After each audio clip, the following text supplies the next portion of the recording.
Started with the presentation of the mayor's proposed budget. Just a reminder that the Rules Committee is supposed to meet at 4:45 today. If this meeting is not over by then, the Rules Committee will meet immediately following the conclusion of this meeting. So don't feel like you need to get up and leave at 4:45 if you're on the Rules Committee. Now I would like to introduce their finance director, Mr. Rich Riebling, who's going to walk us through the mayor's budget. Welcome.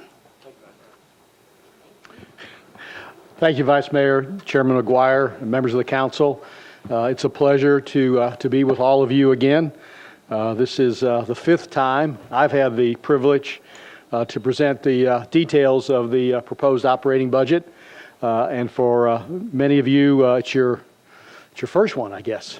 So we look forward to working with you over the next several months to conclude with a budget that serves the people of Nashville. I think to start out, I'd like to just kind of get right to the chase. Obviously, there's no secrets. The mayor made a lengthy and strong presentation this morning as to the needs of the city. But we like to say that they're really the choice as we approach the budget this year was that there's either going to be a significant decline in services or the city's first property tax increase since fiscal year 2005-2006. Let me say that we approach the budget this year as we have every other year. We take a very conservative outlook at it. We look at departmental spending, we look at revenues, and nothing has changed in our approach as we started in the budget process. But I might say that the outcome is different as we've come to the conclusion that the city does need additional new revenue in the area of a property tax increase. And finally, let me say that while the economy is improving and we are seeing some increasing in revenue, that growth is not sufficient alone to keep up with the needs of the city, and therefore the increase in the property tax is necessary. Some key highlights before I get into the presentation. We're looking at a budget of $1.71 billion, which is an increase of $124.4 million over the current year, fiscal year 2012. Sort of how did we get there? $100 million of that, it would come from the 53-cent increase in the property tax. A penny in the GSD generates about $1.9 million. So you can multiply the math. 53 times 1.9 gets you right at $100 million. We will see, in addition, budgeted $49.4 million of growth in revenues. That comes from $30 million of that is from the local option sales tax. That's over the 12 budget. $14 million primarily is made up of state BEP revenue, so that's money going to education that's passed through from the state. On all other increase, $4.5 million total, and no use of the fund balance. And I brought that up here because I want to make sure everyone understands that last year we appropriated $25 million of our reserves to balance the budget. That's one-time money, and so you can't, once it's spent, it's gone. You don't have it again. So in essence, you started this year sort of $25 million in the hole. And so that's why it takes $150 million to sort of get to a $125 million increase in the budget. Obviously, I probably have confused you more than I've just confused myself. And so if there's a question on that, I'm happy to answer it as we get into it. Where's the 53 cents going? 11 cents for debt service, 19 cents to the GSD operating budget, and 23 cents to the school's operating budget. And again, as you see at the bottom of the page, a penny brings in about $1.9 million. I'm sorry, Councilman?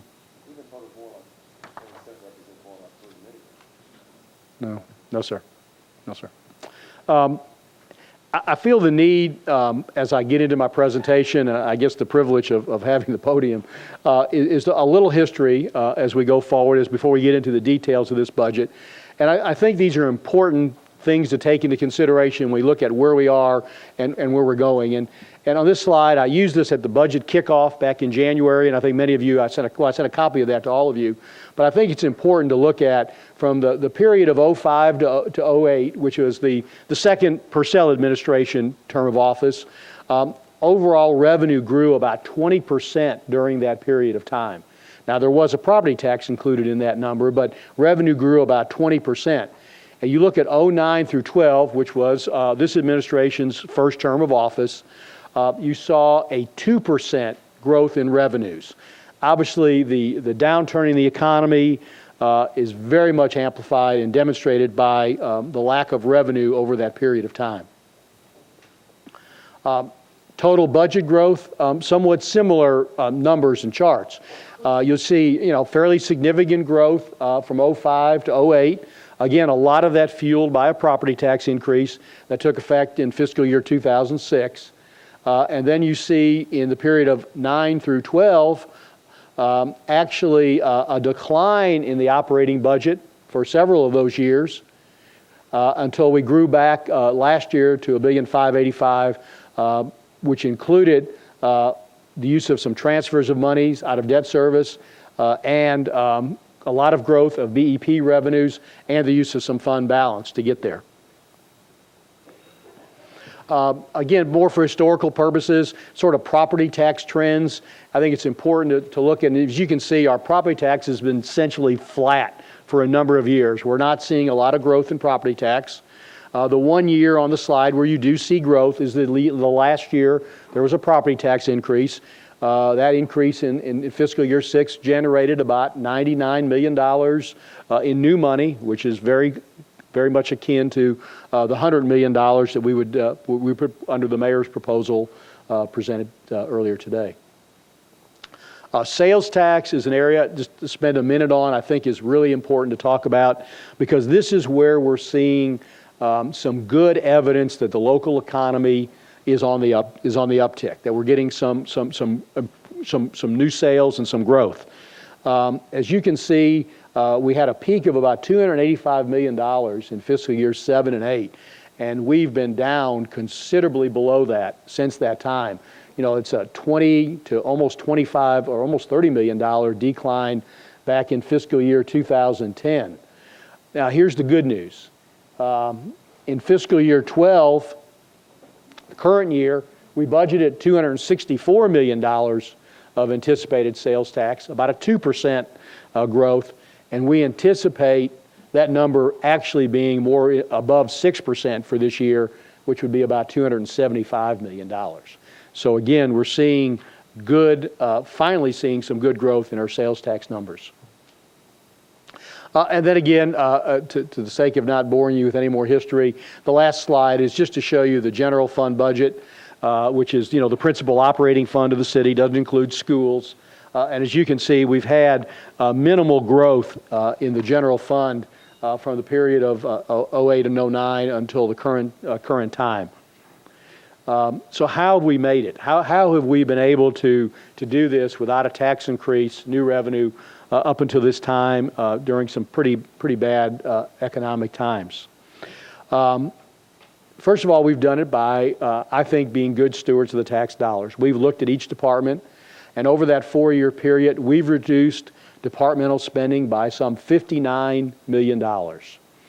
Another way to look at that, it would take 30 to 32 cents in property tax to replace that.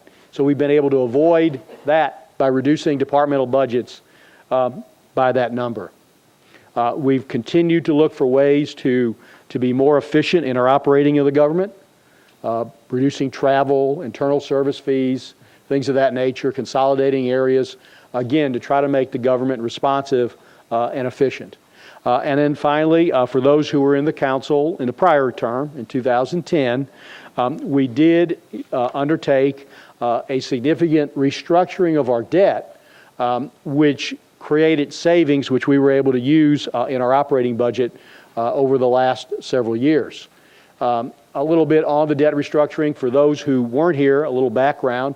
I'm fairly confident that all of this is very consistent with what we said back in 2010 when the council went on this, agreed to this. But what we did in 2010, rates were very low, and the city has a very conservative debt pattern. What I mean by that is we pay off our debt pretty rapidly. We pay over half of it off in less than 10 years. So it's a rapid payment of debt, which is good. I mean, that's what you want to do when you can.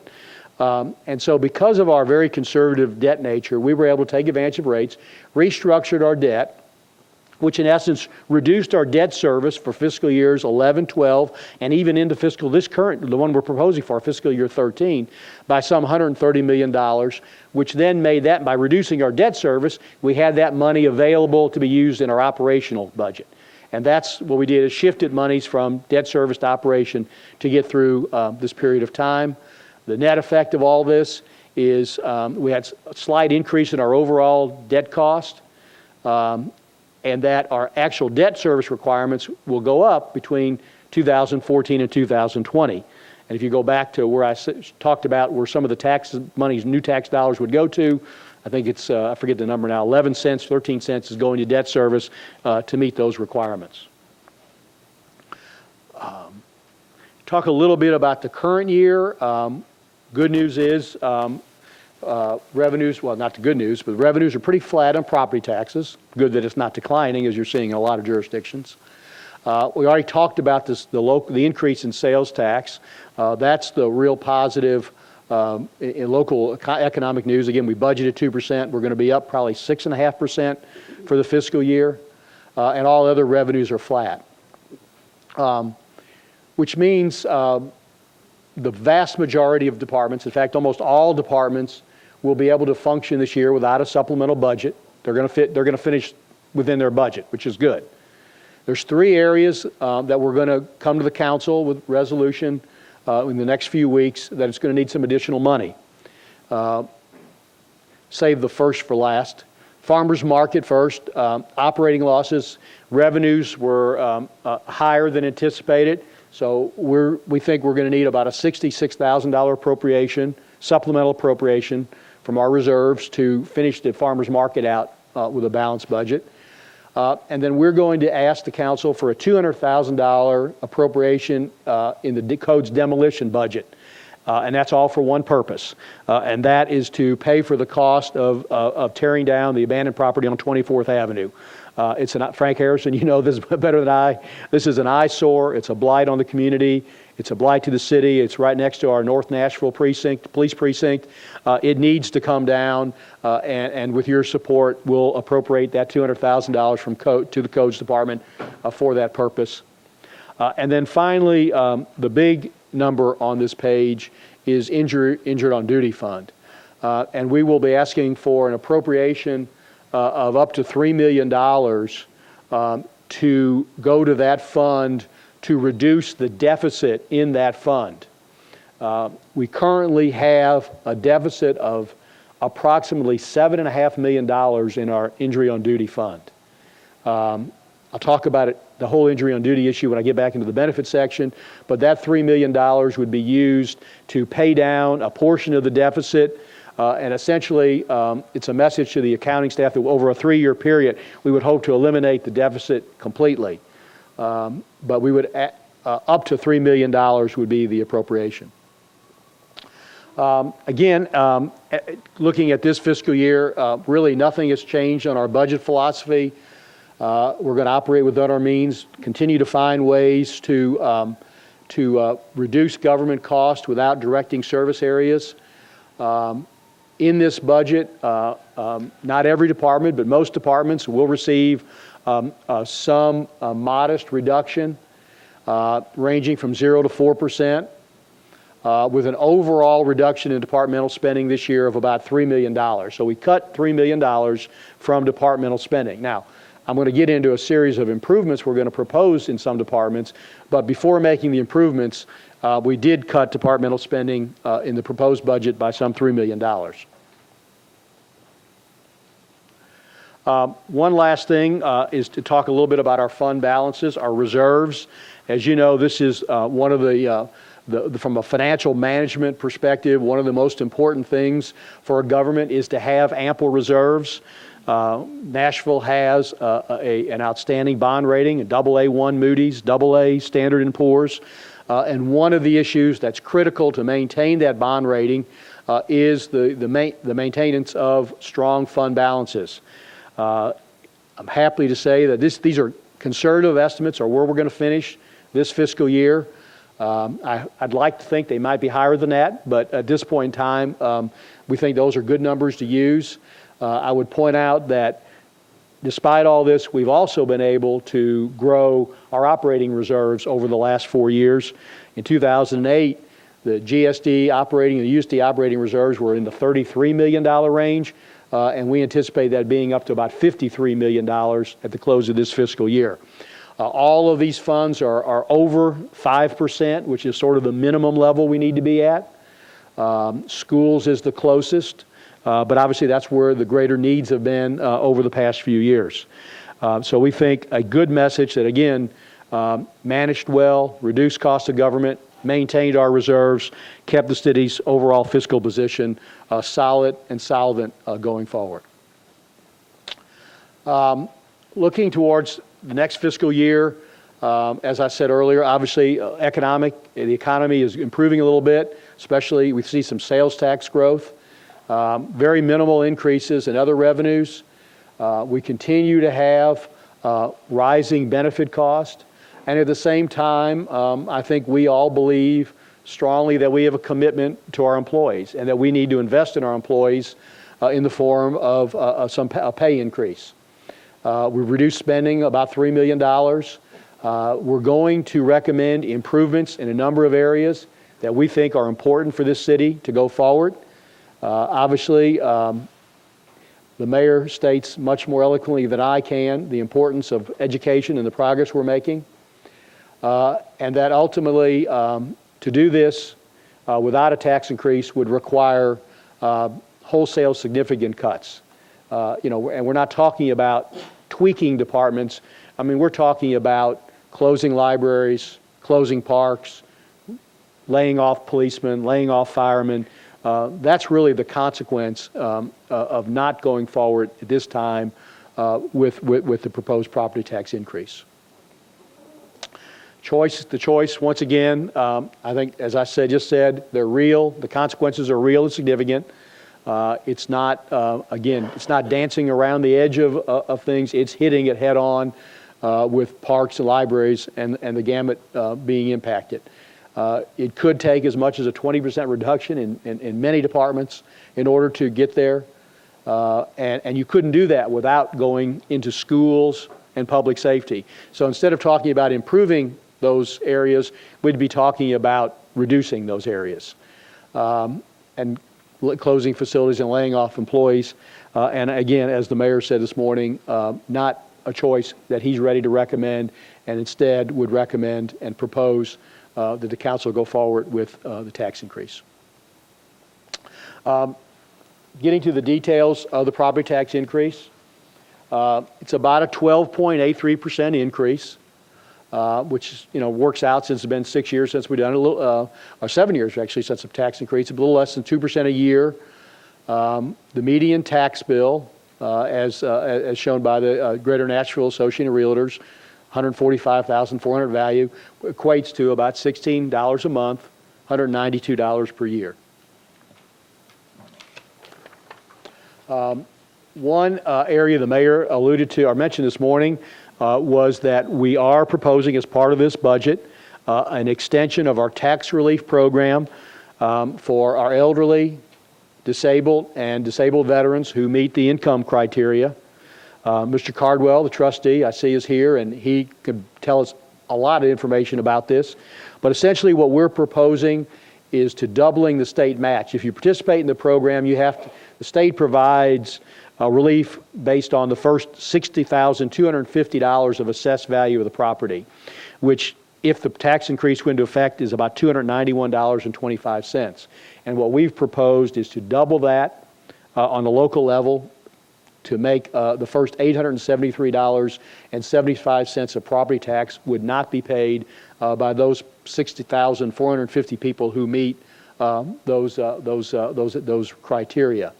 It would result in actually a reduction in taxes for some individuals and would greatly increase, maybe as much as double the amount of people who would pay nothing. This project has a cost, obviously, and the cost to do this is right at $1 million. So $1 million of the property tax increase would be set aside for this purpose. Whoops, I went the wrong way. Uh-oh, there we go. There we go. Again, going back to the budget, the total budget, $1,710,000, which is an increase of 7.85% from the 2012 budget. And I think importantly, no use of fund balance, an area we hope to continue to grow. We always throw this slide on where the money comes from. Really the only change on this chart from those who looked at last year's is the property tax. I believe last year the property tax number was 50%. So with the increase, the percentage of revenue coming into the city from property taxes would grow to about 52%. I think all other declines a little bit, and I know there was one other percent was from fund balance because we appropriated some fund balance last year, which we're not doing this year. So that makes up the 2%, the growth in the property tax. Where the money goes, again, if there's any difference from last year, it's very minor in nature. Essentially, even with a tax increase, the money's being still sort of allocated in the same areas. Getting into some of the specifics of what we are recommending in the budget. The proposed budget includes a $46+ million increase for schools. And let me remind you that some 13 or 14 million of that comes from state revenue, comes from growth in the BEP revenue, so it's not all local dollars going to pay for this. What are we getting for this? We're a bunch of it, whole bunch, 20 million or so is going for employee benefits and some teacher pay and support pay. Some 6 million of it is designed to increase the starting teacher salary from $35,000 to $40,000, which I think is obviously better stated by the school board and Dr. Register when they appear before Budget and Finance Committee, but we think is important and critical for the future success of our school, of our system, is to get the best and brightest into our system, and by paying more, we think we can get it. We're going to expand 2 new non-traditional schools, and finally the cost associated with opening the Cane Ridge Library and adding up to another 100 new teachers in addition to all that to cover about a 1,700 enrollment growth that we anticipate for the fall of 2012. Starting looking at other departments, as the back of the room gets more interested, probably, as the departments in the back. Police, a $6.3 million increase. Without getting into a lot of details, you can read it. Cops grants, additional overtime because of the number of special events in the city, and again, funding the crime lab, getting the crime lab staffing up to near the levels it needs to be when it opens next year. And then you'll start seeing a number of smaller increases, but critical in fire safer grants, our portion of the safer grant, which is the fire equivalent of the cop grant. Some overtime, a fire inspector. ECC needs additional money to staff their callers for the Madison precinct, which is now open. District attorney, public defender, again, areas of priorities. Public library, $647,000 increase. This takes the very, very successful limitless library program to the elementary schools. It's started in the middle schools, then went to high schools, and now they're ready to expand that into the elementary schools. Some additional increases in parks, a lot of it in the maintenance area, landscaping area. MTA, a $3.3 million increase. A lot of that is operational cost, fuel costs, things of that nature. But included in that are 2 new routes. that they will start at some point in the next fiscal year. One is extending the bus rapid transit to out Murfreesboro Road to Hickory Hollow. So that would be the second BRT line in the city. Current one operates to Rivergate down Gallatin Pike. And then adding the University Connector, which would be the first sort of crosstown route of the bus system. As you know, most of the routes start out and come downtown. This route would actually run from TSU all the way past Belmont. So it would be the first crosstown route, which I think we all believe is important for the long-term growth and success of the Transit Authority. Significant increase in public works. Included in that would be enough funds to do another round of brush collection. Not that anybody in the council would be interested in brush collection or anywhere else, but obviously an important area for the appearance and needs of our city. Is this another round or an extra round? This would, I believe, go to the fourth, would make 4 rounds. 4 rounds, I believe, is what it makes. So it's an ongoing 4th round going forward for the city. A few other little, again, smaller in nature. Assessor next year starts reappraisal. We've included $200,000 increase to pay for the reappraisal cost in the assessor. It's one-time money, but obviously got to be done. State law requires it, and that's what we would provide for that. Codes, $200,000. With the upturn in the economy, we're starting to see more activity, more demands on inspectors. And as you know, codes is basically the fees are structured to cover the cost of the service. And Terry Cobb and his staff feel that this year they're going to need some help. They've taken some pretty significant reductions because of the downturn in the economy. They weren't busy. They didn't need the people. They've had some retirements. It's time to get some new staffing at codes and get that department back up to take advantage of the economy that is growing. Some additions to health, and then planning is, as you know, Mr. Bernhardt is going to be leading up the general plan, taking the new plan. So it provides some additional funding and some money for consultants to assist in the general plan update. And finally, 2 large ones that are that need to be mentioned, because obviously you're going to be seeing, is general services and IT. And let me briefly talk about that.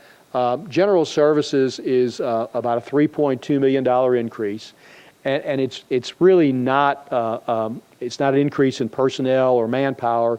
It's really to cover 3 things really: fuel, which we have budgeted to be cost us about $1.8 million more next year.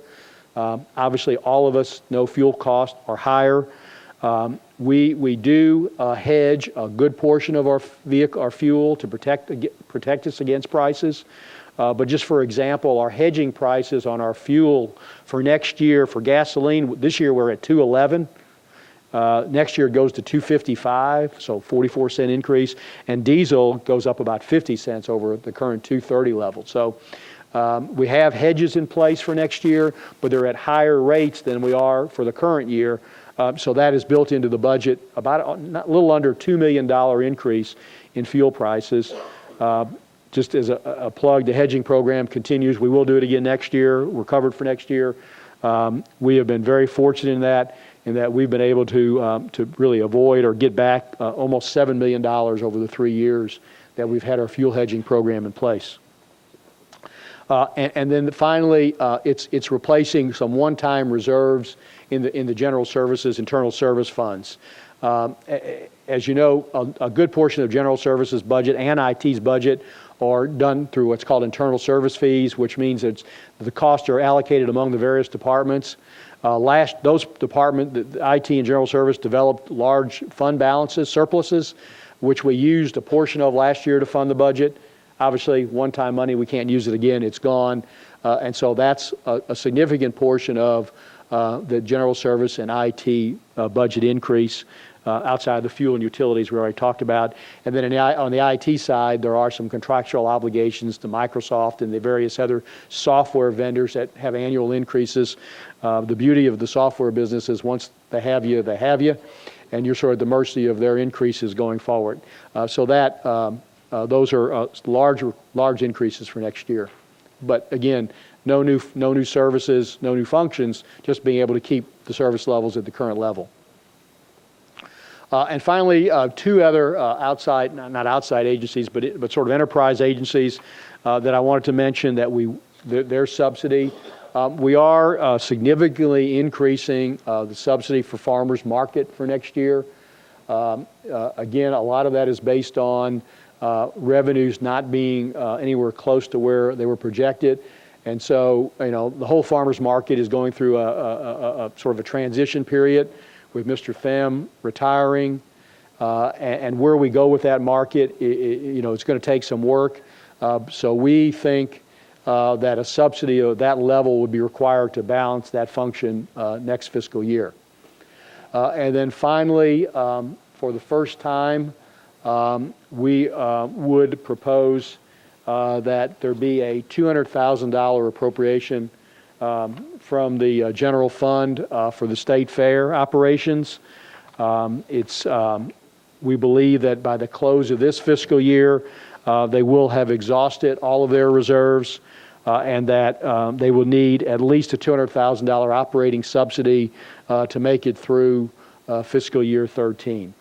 Part of our decision on that is that there is the master plan that's ongoing right now, that the contracts have been entered into, and so there's going to be always, because until that gets completed, some uncertainty out there, and so we feel that the $200,000 will get them through the next fiscal year. Organizational realignment. Many of you may have already received a copy of a letter that I sent to the county clerk earlier today, telling him that we were going to file legislation that would move some of the collections functions back from the county clerk to the Department of Finance. Historically, the Department of Finance has done collection work for these areas, but I believe it was 1996, the then county clerk went to the state and got some enabling legislation approved, which allowed the Metro Council to shift that from the Finance Department to the county clerk function. For a variety of reasons, some of which you may have read in the letter, we think it's important that the council consider moving this back to the Finance Department. We're talking, this is a lot of money. There's $40 million is the amount of money we collect from these various taxes and fees. And over the course of the last several months, there's been some issues, just to put it mildly. Just under the legislation, it's supposed to be a daily remittance to the Metro accounts, and it's taking several weeks for those funds to come into the Metro accounts. On the hotel motel tax side, on April 1st, we had a bond payment due on the hotel for the convention center bonds, and it took until March 30th or 31st, whatever the last day of the March is, to finally get the clerk to transfer the money, to post the money.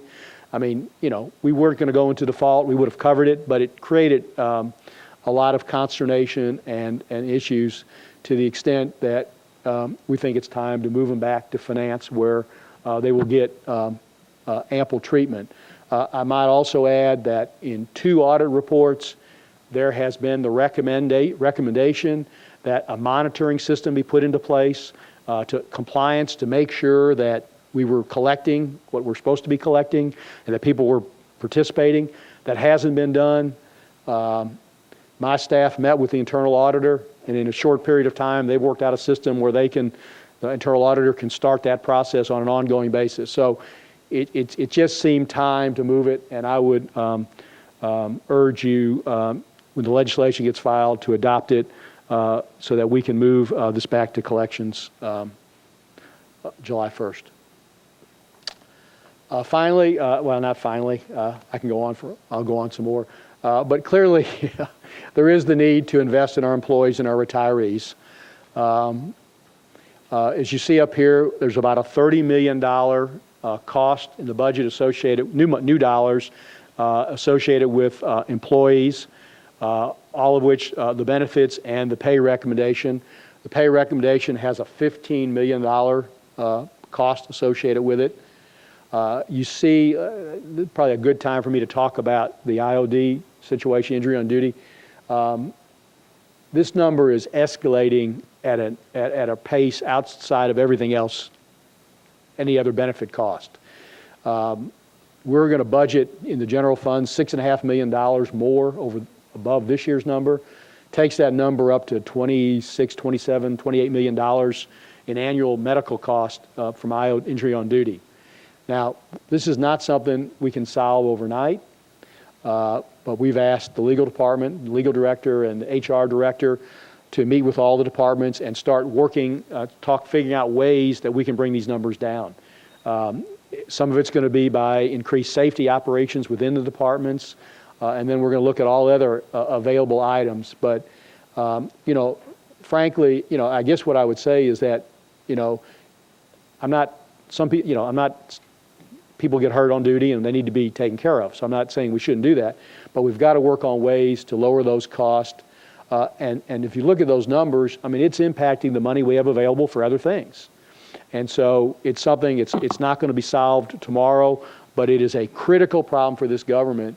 There are some departments in the government that are doing an outstanding job, and their injuries on duty are down significantly. And we need to emulate those and find out from them how they're doing it and get the rest of the government on board. Really one of the more serious problems that we've got to solve, because these costs continue to accelerate at levels even beyond the health care and pension cost, as you see by the numbers. The pay recommendation is a 4% across the board cost of living increase for all employees, other than department heads and sort of more highly compensated senior management, which would get a 2%. And this is a permanent increase in their salary. It's not a one-time bonus or anything like that like we've done in the last two budget years, but this is a ongoing 4% increase in their pay. Now, let me say that now we have once again made a decision not to fund increments.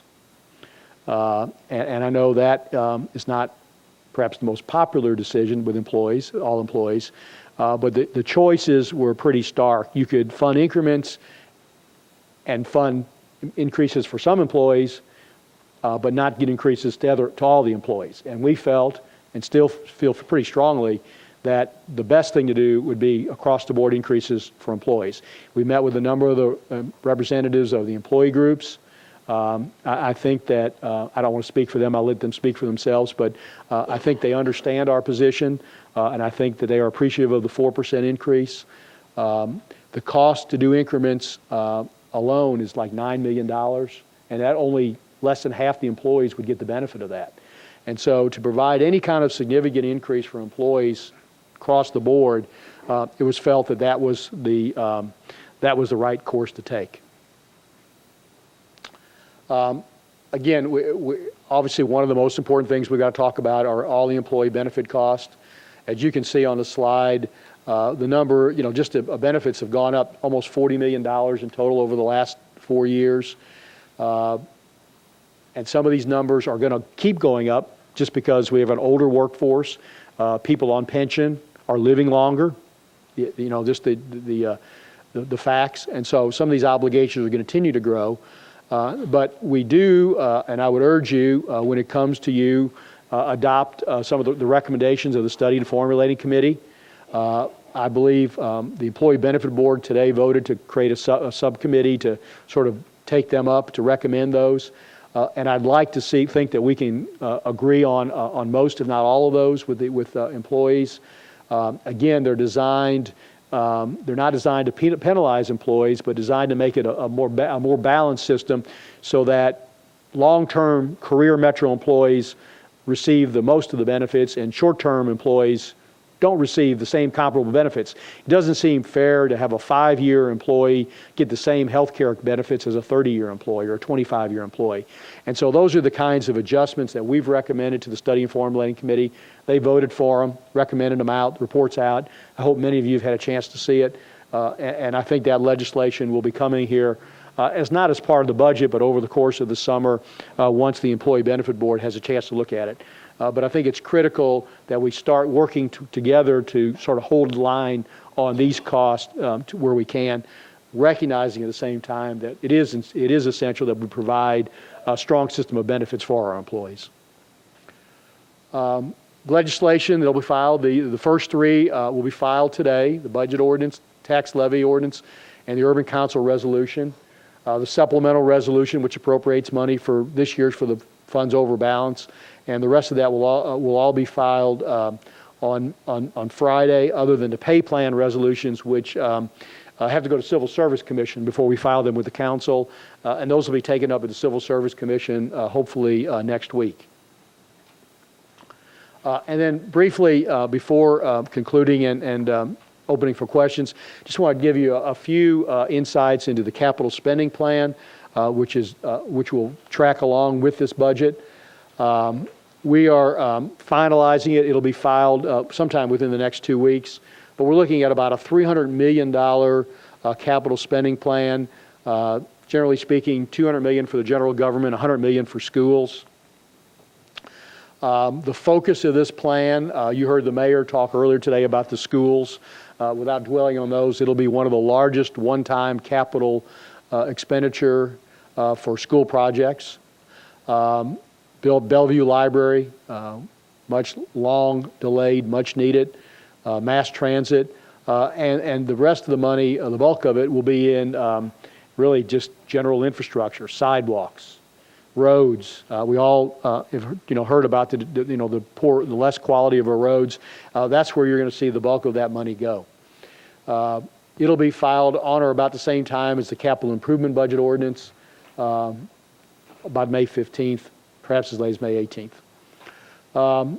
Finally, as I conclude, simply said, Nashville is moving forward, and we are of the strong belief and hope you will agree with us that it is not the time to halt the progress, but it's the time to step up and do what's best for Nashville and to approve the budget with the tax increase as proposed.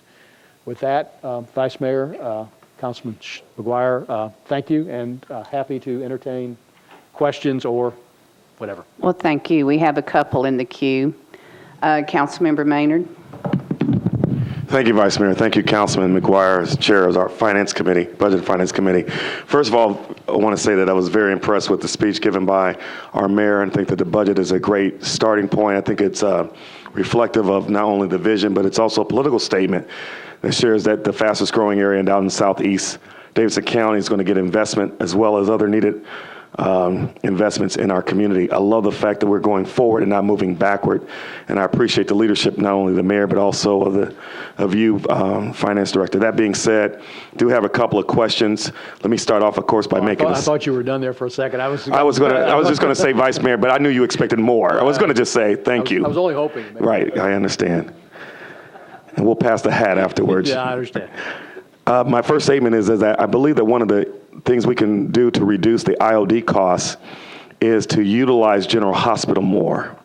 And I hope that you would consider that, and that the administration would take positive steps. And if you will address after, I'll just have two questions, but if you will address that. One is that we need to utilize General Hospital. Other cities utilize their county and city hospitals in dealing with their injury on duties, which reduces their costs sometimes by 50% because their costs are much less.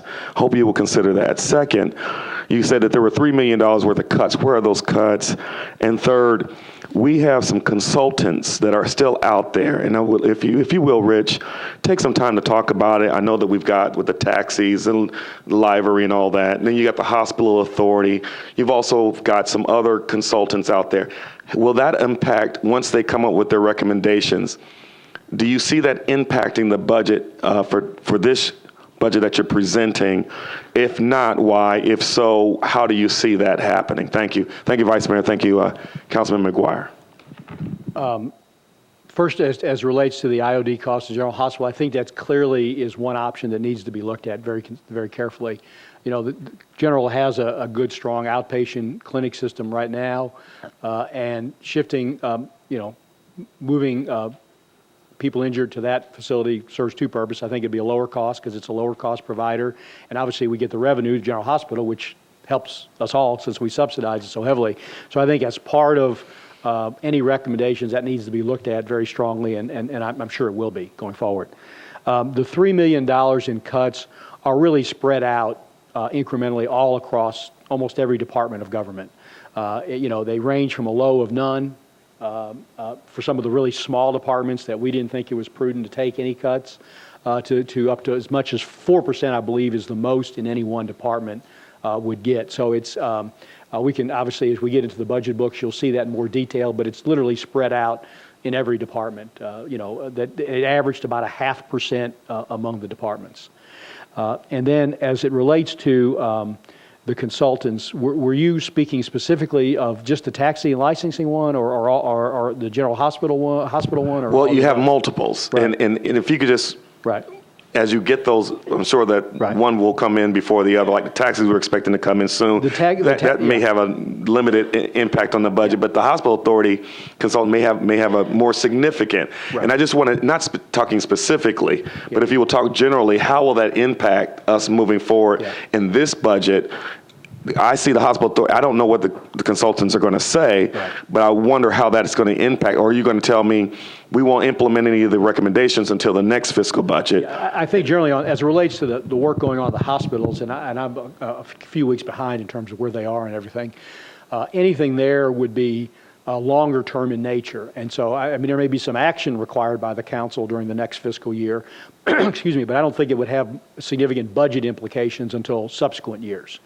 But clearly, just that overall situation with the hospitals and the $40+ million subsidy is a major issue that we need to address. The hospital doesn't have enough patients. A lot of issues which we can get into, at a more appropriate time. The taxi licensing study is anticipated to be done sometime in May, I believe. I don't believe that will have any significant fiscal impact. I think that's more operational. At the most, if they would recommend, maybe we have too many inspectors or not enough. I don't know what it's going to show. So that could have a little bit of a fiscal impact, but dollar-wise is pretty small numbers compared to the other things. And so that's where we are on those. Councilmember Stein. Thank you, Madam Vice Mayor and Mr. Chairman. Going back to the reductions, it would be really helpful if you all, particularly on the high end, the 3 and 4%, if you all would just give us a breakdown of where they are, because we're clearly going to hear about that when we see all these folks, and that would be really helpful to have that. I thought it would be good for you as an experienced councilman to go through your budget book and find them all. But, that's your staff don't have anything to do now that they finished this, so I want to keep everybody busy. Secondly, we can provide that list, y'all. We will do so. Thank you. Secondly, I'm assuming since it is general hospital subsidy is not part of this presentation, maybe for the first time in many years, that subsidy is stable. I mean, there's no increase in it? This is the second year in a row we've kept it flat. That's right. Yes, sir. Okay. No increase. And then my third question is this. Schools, when they came before you all in the mayor's hearing, asked for almost 49, plus that sheet they always give you that has an extra 5 or 6 on it that they say is not included in it. So my assumption is there was about 55 they were asking for. You all are coming in at about 46. Yeah. And maybe we need to wait, but do you know if there are substantive things that aren't being included? Yeah. In fact, I should have brought this up. Thank you for asking that question. We did meet with Dr. Register and talk to him about his budget, and we were able to reduce it to that level. They're confident they can do all that they need to do and want to do with that amount of money, and they're going to go to their school board and to show exactly how they're going to do that sometime over the next month. But it essentially fully funds their needs in schools. They were also able to show some increase. They were able to increase their revenues a little bit, so that sort of offset some of that as well. But from my discussions with Dr. Register and Chris Hinson, that this will get them where they need to be. Their requirements are, it'll be tight. Obviously, they would prefer the larger amount. Their priorities are getting the education up.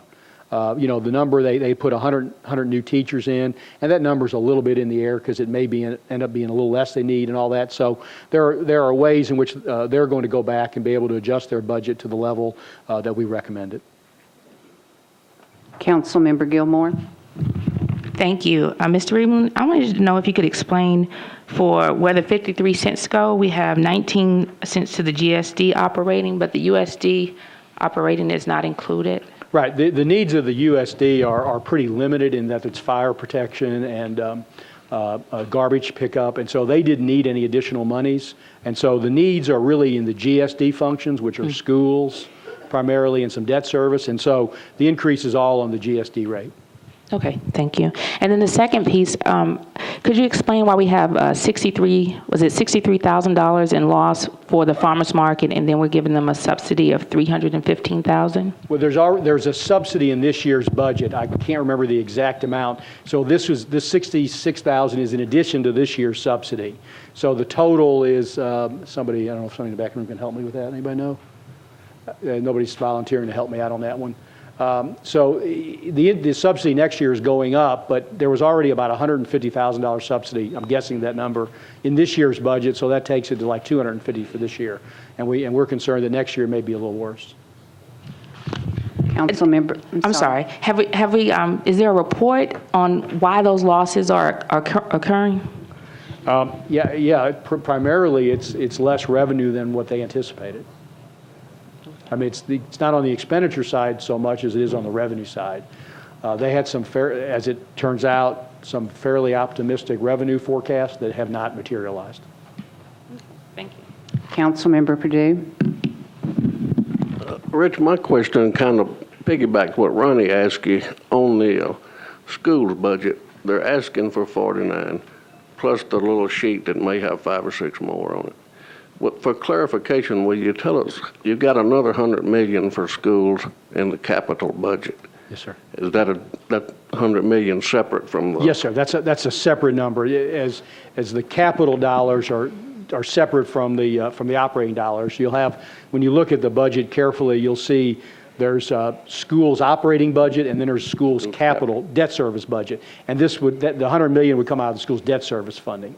Okay, so that is separate. So Yes, sir. You're actually looking at $160 million.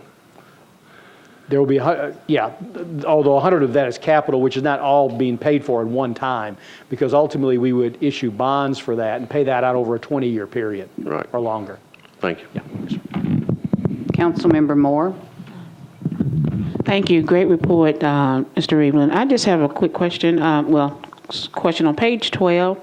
I don't understand what rent means. Just could you clarify what rent means for district attorney and public defender? Yeah, both. Did you clarify that? Sure, yes, ma'am. Both of those agencies are in private buildings, and so they have an annual rent escalator in their lease, and so that money is to provide the rent increase for both those functions. They're not taking any additional space. It's just that there's an annual adjustment in the rent, and that's what that number is. Okay, my next question is, and you can send this to me, how many inspectors for codes, and also a breakdown for why we're subsidizing the state fair. And you said something about demolishing funds, is that correct? Since you mentioned Councilman Harrison. The demolition funds that would be in a supplemental resolution we're asking the council to approve, which would be used to tear down the building on 24th Avenue North. I don't know what it's called, but it's the public eyesore building that everyone talks about on 24th All Avenue. of it? I'm just curious. Yeah, Okay. we had some bids taken to see what it would cost to tear that building down, demolish it, and it came in right at $200,000. Wow. And so that completely exhausted the funds that codes had for all other demolitions, and so which is also a need in the community. So rather than using the current appropriation just for one building, we felt they ought to continue on their course and come back with a supplemental to do that one building. So large in nature. Councilmember Evans. Thank you, Madam Vice Mayor, and thank you, Chairman McGuire. Mr. Evelyn, I have a few questions. The first is the injured on duty. What are the reasons for the increases? An anecdotal is. Yeah, I think there's it's a long issue. One is that a lot of these individuals are on, once they get on, they stay on injury on duty for a long period of time, and so the medical costs are ongoing. And so as medical costs have increased, just the cost of the program has increased, and that's probably the most significant portion of it. And I think, frankly, I think there's been a lack of, a focus on safety in some of the departments. And so you've seen some rise in injury on duty cases, which I think could have been avoided with a better, scrutiny of it. So that's kind of what we're looking towards. Are there any particular departments that stand out to you with respect to the IOD? I don't have that in front of me. I do know that the fire is a large number. Fire department's a very large number on that, and probably is individually is the largest department with duty, actually significantly higher than police actually.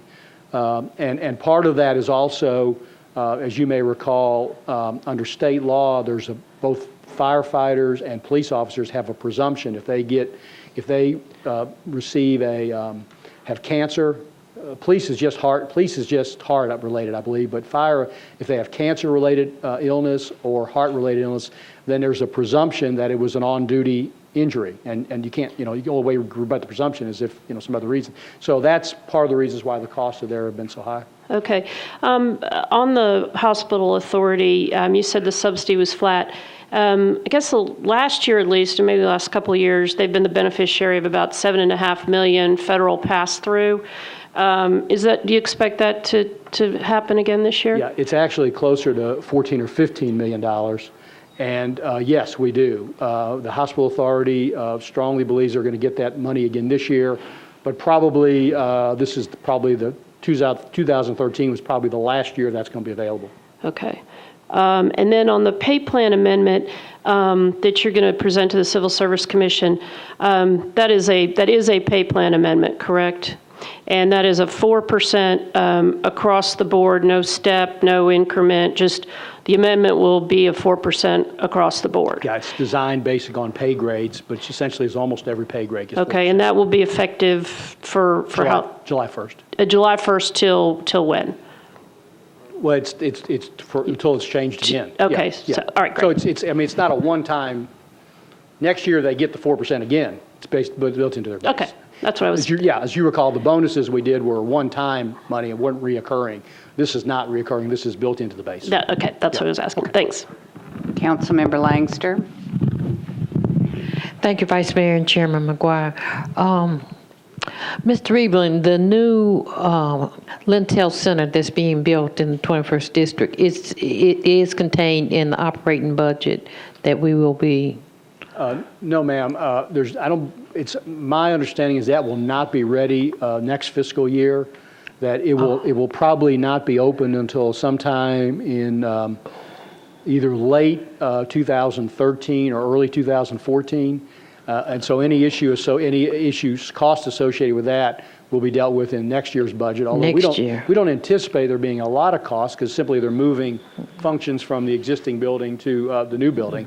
There'll be some costs associated with building it out and furniture, things of that nature, but most of that would be 4% kind of eligible cost. But we don't see any large increases in operating costs. That's why I didn't hear it. So I was wondering. In fact, we anticipate there could well be some decreases because of energy costs, because a modern new building that's LEED certified versus a 50-year-old building that's it's kind of a fortress kind of building. So we anticipate some cost savings when we get into that new building.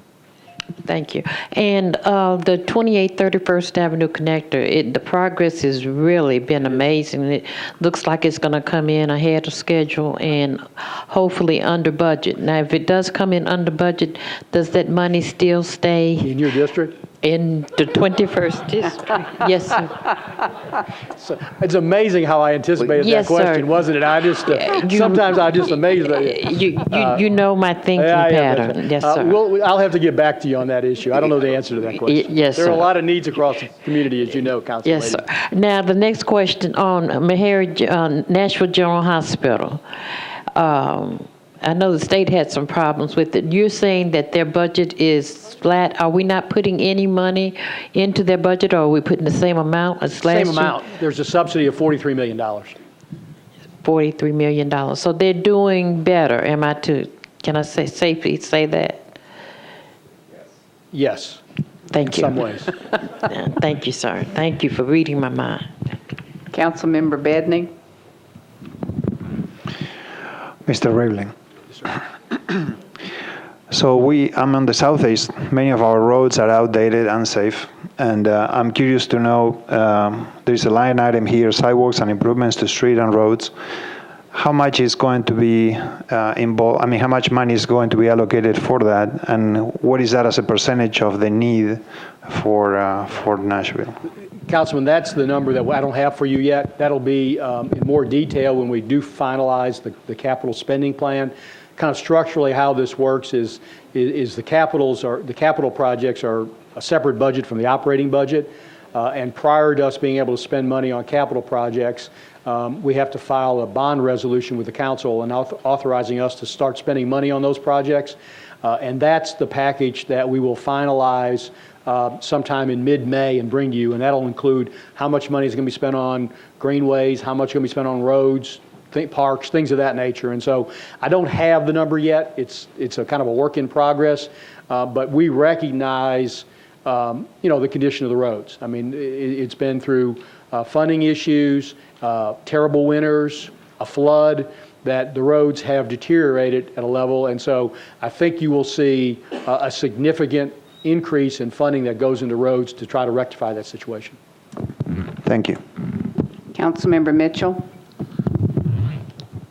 Yeah, Director Riebling, on the fire, we've just got a $400,000 recommended increase. Are we keeping up with the pace of renovating the fire halls that drastically need them? There's some out in my area with asbestos where the firemen are sleeping. So, kind of concerned about hurrying up with those renovations. Okay. Are we continuing to budget at a level in which we can? Of course, this is just the operating cost. Right. We would anticipate continuing our program. We've got 6 under construction right now, are in various stages. One I think just got finished, and 4 or 5 more under construction right now across the county. And I would anticipate there being funding in the capital plan to continue that program. Okay. Again, I can't tell you what level yet because I don't know where it's going to end up. But I would predict that there will be money for some fire hall improvements in that capital budget. And I continuously get questions in my area about, emergency communications. Everyone's wanting a tornado siren. They're kind of outdated.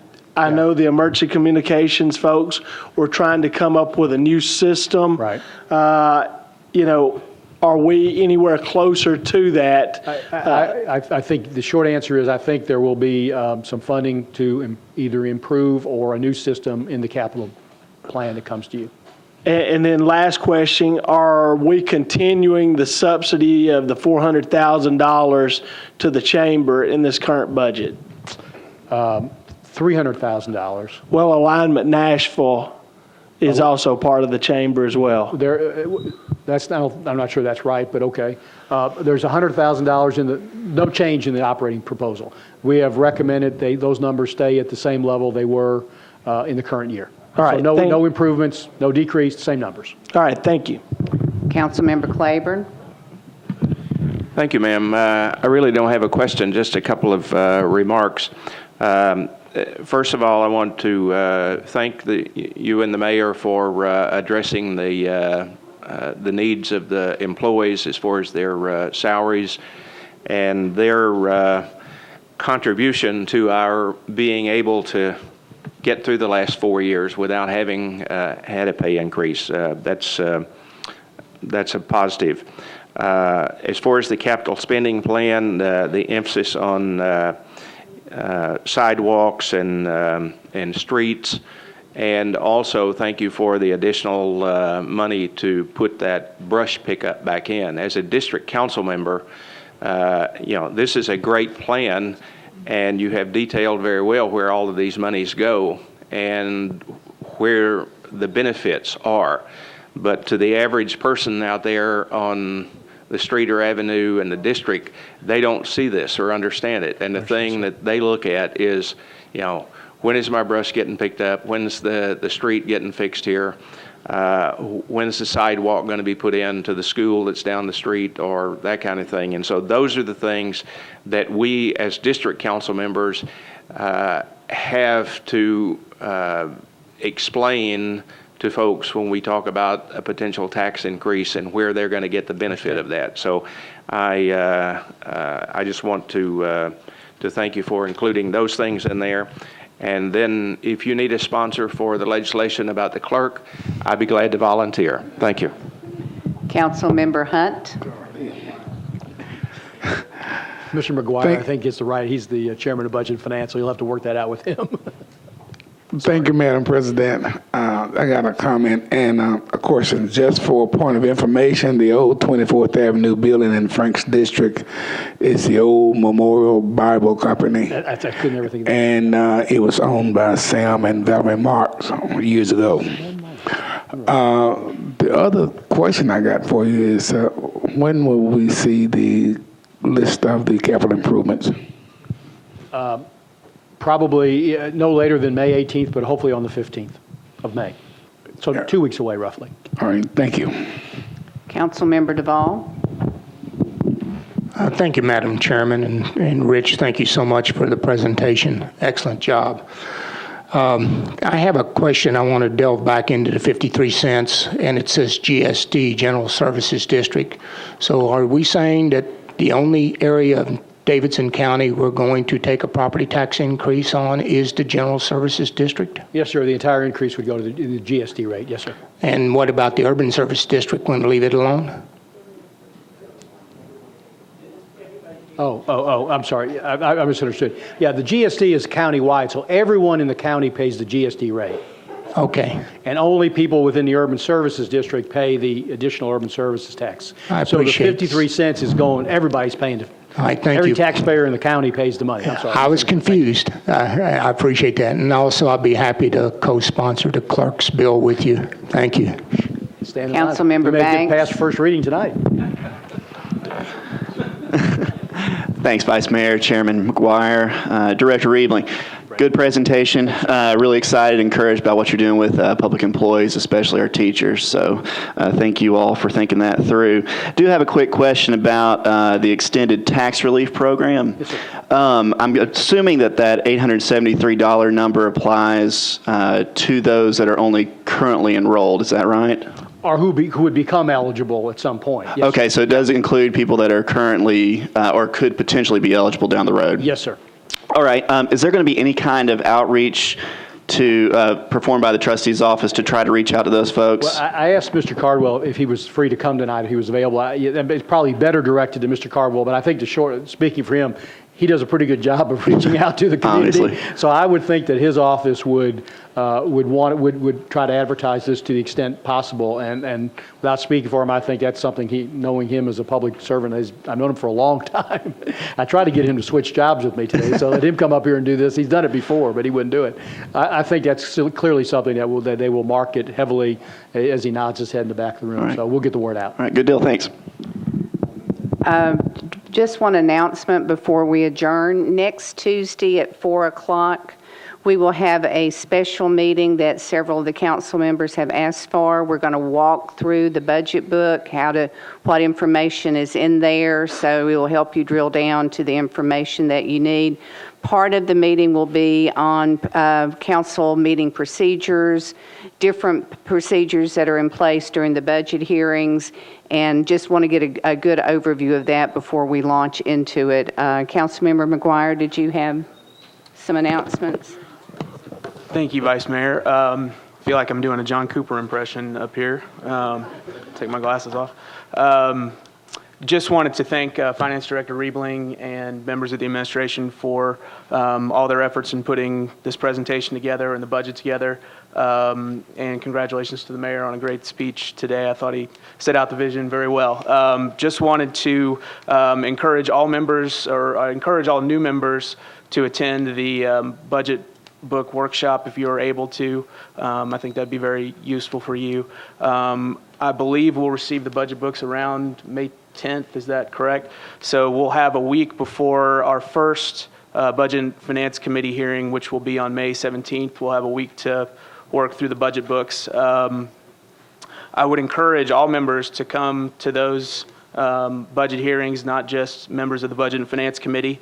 And also just wanted to say that look forward to working with all of you on the budget. Just know that you can certainly give me a call, or we can work out something where we can work together. I just want you to know that I'm available to you. So with that, I'll turn it back to Vice Mayor. Okay. Councilman Garrett. Thank you, Madam Vice Mayor. Just one question. Rich, sometimes we have forgotten a group of old pensioners that when we have a tax increase. We've unintentionally done that 2 or 3 times, and we've had to come back in with an ordinance to do that. I just thought I'd bring that up. That's something that's been done. Even back when you were here 20 years ago, we've done that, and we've actually forgot to do that. I just thought I'd just bring that out and be sure and looking to see if we need to do that, if that's part of it. Okay, Councilmember Maynard. Yeah, Rich, you have a 4% increase. What's the cost per percentage? Can you give that to us? Yeah, it's probably, it's not 4 million, but more than 3, probably 3.5, 3.7, something like that. Per percentage. Thanks. Councilmember Bedney. Yeah, I think you and I talked about this before. There are people that are younger than 65 with disabilities that don't benefit from tax help because of a state law. And I wonder if we could perhaps work with the state to have them change that so we could benefit people that have disabilities. Obviously, we're open to that. I would urge you to talk with Mr. Cardwell and his office about that, and if it's something that needs to be done on a statewide basis, probably the Trustees Association across the state should take the lead or initiative on something like that. But Mr. Cardwell would probably be the most. I'm not trying to pass it off on Mr. Cardwell, but it probably would. If their trustees are going to oppose it, we need to know who would be opposed it and find out. But we'd be open to something like that. It's probably a good bill. Thank you. Mr. Riebling, thank you for being with us, and we look forward to the next couple of months. Thanks so much. Rules Committee meeting is starting, so if you're on that committee, please head that way.